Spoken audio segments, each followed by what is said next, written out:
Hi everyone, kamusta? Welcome to part 4 of our London Autumn Walk series.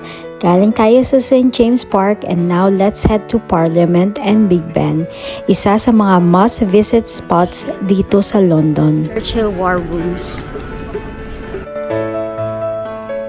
Dito sa side yung Churchill War Rooms, underground command center ni Winston Churchill noong World War II.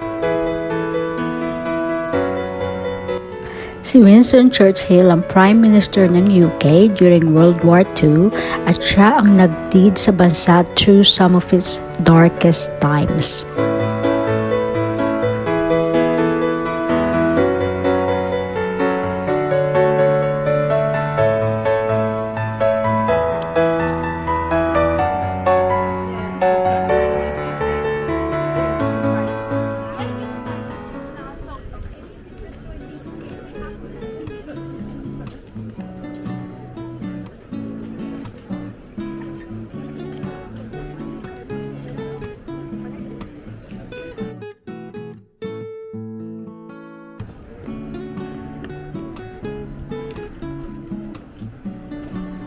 Tara, let's go to Westminster and soon makikita na natin ang Big Ben.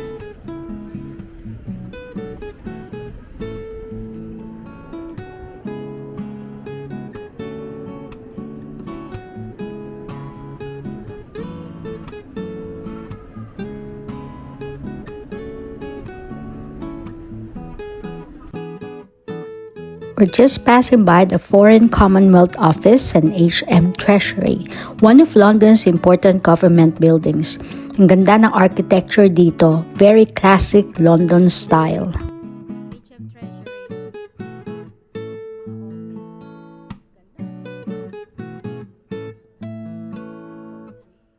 Foreign Commonwealth.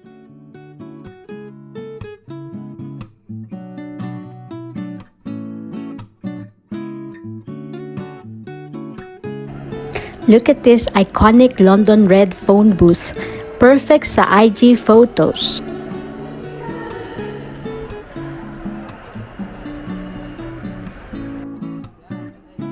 Malapit na din natin makita ng up close ang Big Ben at Houses of Parliament.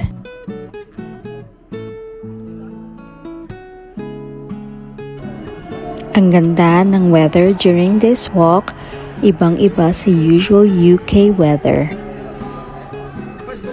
Here's Westminster Underground Station. You can get here easily in the Jubilee Circle or District lines.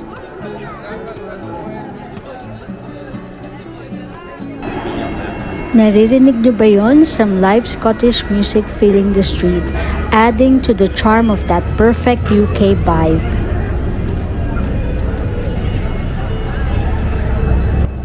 And look at that, Big Ben.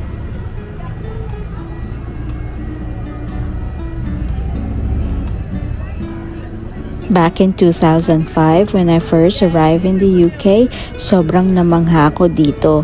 Super iconic London spot, wala talaga itong kaparis.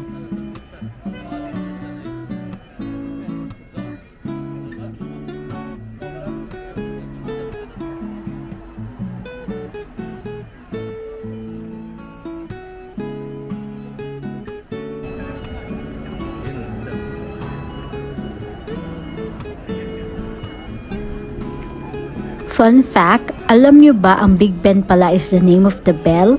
Hindi yung buong tower. The tower is called Elizabeth Tower. Ito naman, nakikita nyo ang House of Parliament, isa sa pinaka-importanting government buildings dito sa UK. And alam nyo ba ang tours ng Houses of Parliament is ranked as top 10% of things to do worldwide ayon sa TripAdvisor.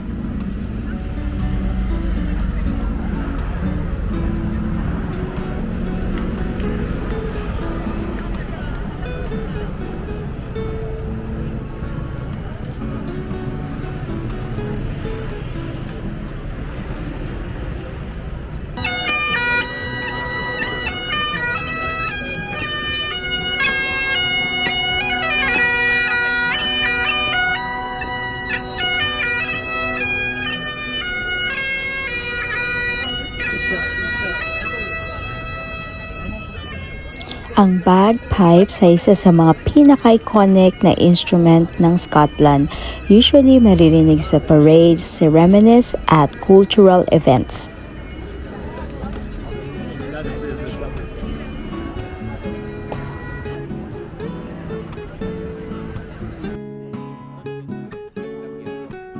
Ang Elizabeth Tower dumaan sa major restoration. Pinalik nila ang original colors at naglagay ng LED lights.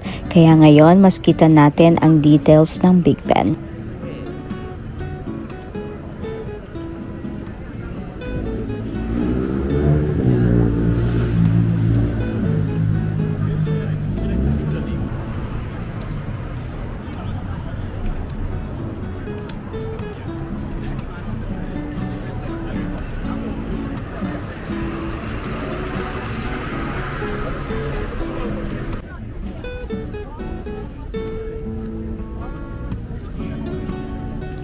And now we're approaching Westminster Bridge.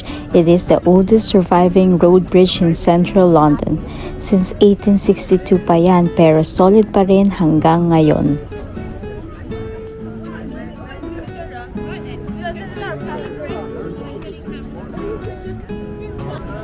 Ayan din ang London Eye, isa sa mga pinakasikat na views dito sa Thames side.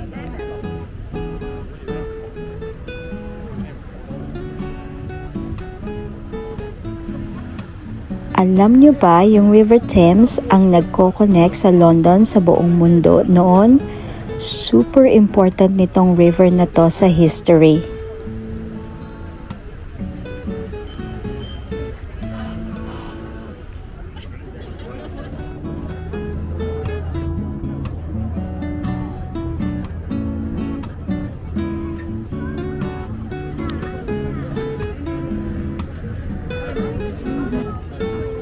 It was a very busy weekend, but such a sweet autumn walk.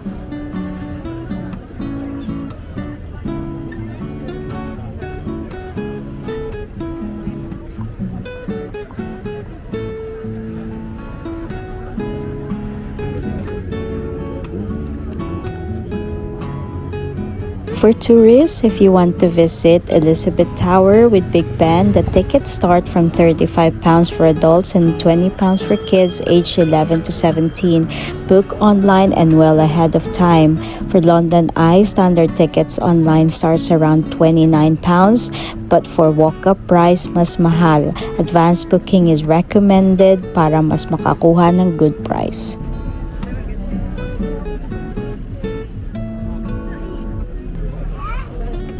So that's it for part 4 of our London Autumn Walk. Thank you for watching. I hope you've enjoyed this autumn walk from St. James Park to Big Ben and Westminster Bridge. Don't forget to like, comment, and subscribe for part 5 na series and more London sites na pwede natin explore together. Sa uulitin, bye!